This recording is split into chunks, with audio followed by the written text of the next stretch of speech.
അസ്സലാമലൈക്കും all friends. ഞാൻ ഇന്നലെ വേറൊരു വീഡിയോ ഇട്ടിട്ടുണ്ടായിരുന്നു ഫ്രൈഡ് റൈസിൻ്റെ. അതെല്ലാവരും കണ്ട് സപ്പോർട്ട് ചെയ്യാൻ മറക്കരുതേ. അപ്പോൾ അതിന് വേണ്ടിയിട്ടാണ് നമ്മൾ ബട്ടർ ചിക്കൻ ഉണ്ടാക്കിയത്. അതിനെന്തൊക്കെയാണ് വേണ്ടതെന്ന് നോക്കാം. മുളക് പൊടി എരിവ് അനുസരിച്ച് നമുക്ക് ചേർത്താൽ മതി.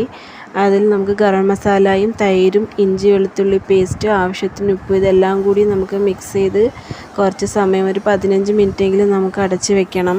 15 മിനിറ്റ് അടച്ച് വെച്ച് കഴിയുമ്പോഴത്തേക്ക് മസാല എല്ലാം കൂടി പിടിച്ചിട്ടുണ്ടാവും.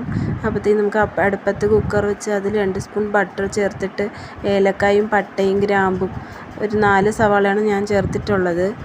പിന്നെ 10 കാഷ്യൂനട്ടും കൂടി ചേർക്കാം. 10 ചേർത്തിട്ടുള്ളത്. കൂടുതലുണ്ടെങ്കിൽ കൂടുതൽ ചേർക്കാം. ഇഞ്ചി വെളുത്തുള്ളി പേസ്റ്റ്, ഒരു പച്ചമുളക്, പിന്നെ 4 തക്കാളി. 4 ചെറിയ തക്കാളിയാണ് ചേർത്തിട്ടുള്ളത്.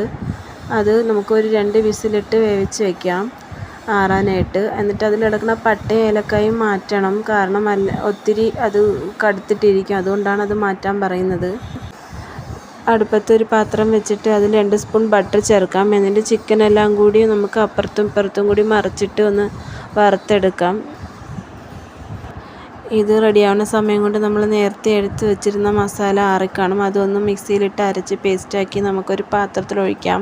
എന്നിട്ട് അതിലൊരു ശകലം പഞ്ചസാര ഇട്ട് നമുക്ക് മിക്സ് ചെയ്ത് വെക്കാം. ഇത് മിക്സ് ചെയ്ത ശേഷം ചിക്കൻ വറുത്തതിൽ നമ്മളിതെല്ലാം കൂടി ഒഴിച്ച് നല്ല രീതിയിൽ തിളപ്പിക്കണം. എന്നിട്ട് അതിലൊരു 1/2 ഗ്ലാസ് ആറിയ പാല് നമുക്ക് ചേർക്കാം. കാരണം ഫ്രഷ് ക്രീം ഇല്ലാത്തത് കൊണ്ടാണ് ഇത് ചേർക്കുന്നത്. ഓക്കെ ഫ്രണ്ട്സ്, ഇത്രയേ ഉള്ളൂ. ഇനി നെക്സ്റ്റ് നല്ലൊരു വീഡിയോ ആയിട്ട് കാണാം. എല്ലാവരും സപ്പോർട്ട് ചെയ്ത് സബ്സ്ക്രൈബ് ചെയ്യാൻ മറക്കല്ലേ.